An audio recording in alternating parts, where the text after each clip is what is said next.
Hello everyone, welcome back to our English video with me, Mr. Yudi. In this video, I'm going to tell you about narrative text. Well, student, without further ado, let's focus on learning objective. Berikut ini adalah learning objective atau tujuan pembelajaran dari teks naratif. Narrative text is a text that tells a story to entertain the readers.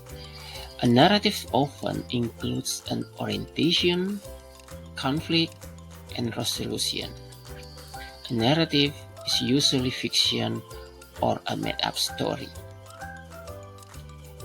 Pada prinsipnya, teks narasi bertujuan untuk menghibur pembaca.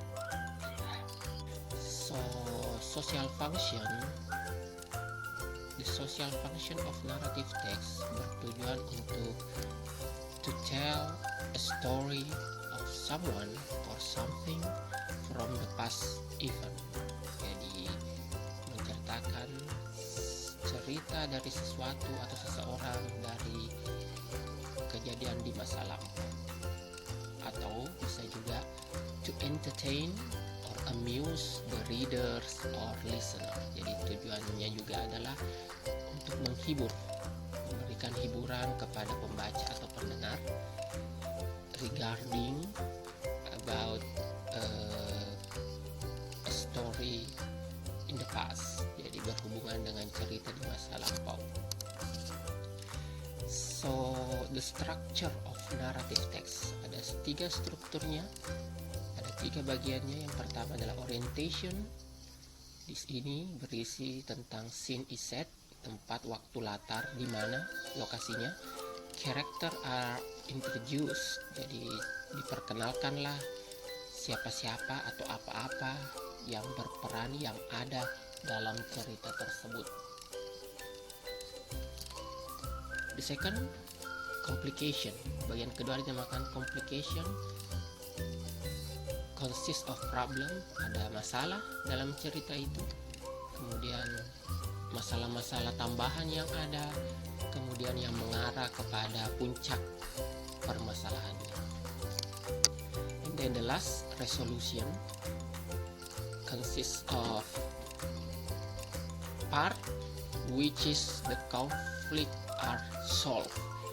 Bagian ini adalah di mana berisi tentang alur cerita konflik dari cerita tersebut teratasi atau terselesaikan. Can be happy ending, can be sad ending. Bisa saja akhirnya bahagia, and sometimes kadang-kadang juga berakhir dengan kesedihan. So here is the example of narrative text divided into 3 structure. Jadi dari struktur tadi bisa kita lihat di sini contoh teks narasi yang dibagi berdasarkan strukturnya. Narrative text under the title Legend of Sura and Baya.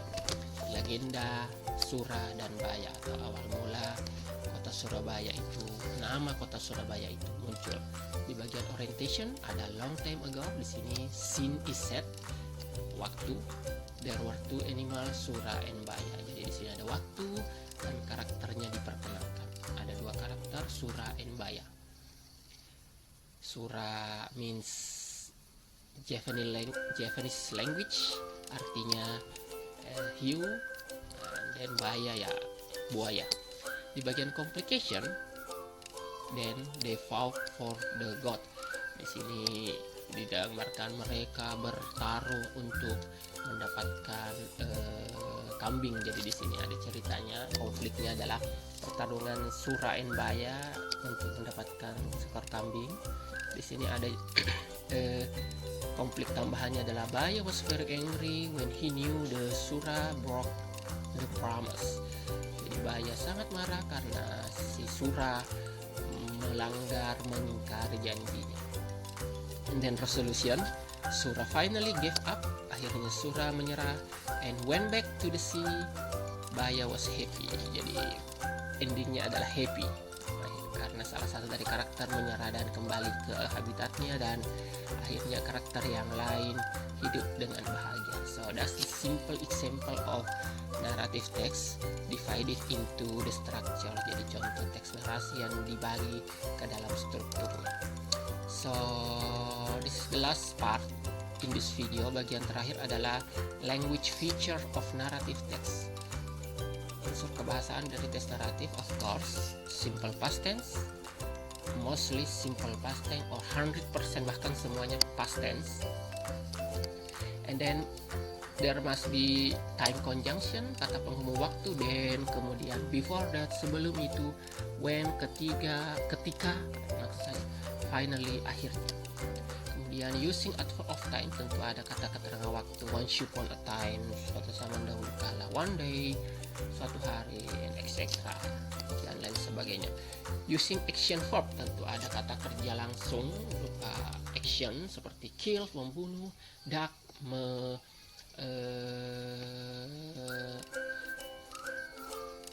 tenggali, walk, berjalan, dan seterusnya. Using direct speech, menggunakan kata kalimat langsung seperti sebuah dialog. Sometimes in narrative text ada terjadi dialog between the character. So, well students, let's move to the exercise of narrative text. This time, I'm going to show you an exercise, especially multiple choice exercise. So in this exercise, there is a short story under the title Strange Animal. So let's focus on the first question. The question is, how is the characteristic of the boy's aunt? So the characteristic is similar with characterization. So this short story, there is a character called Anne, and another one is the boy, and of course the strange animal. And then the choices that have to be chosen,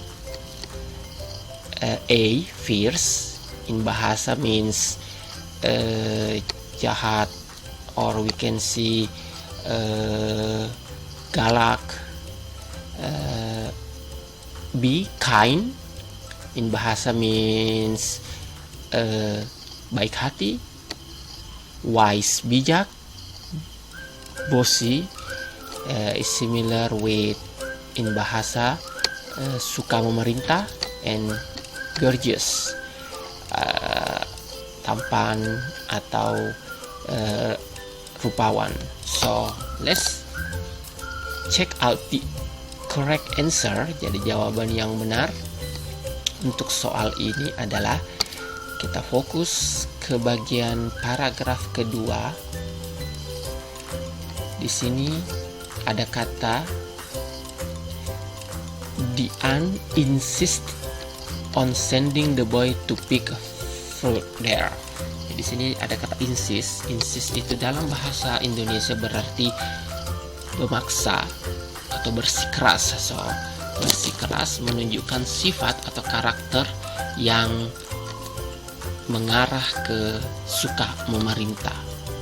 So, the answer for number 1 is D, bossy. Let's move to the second question with the same text.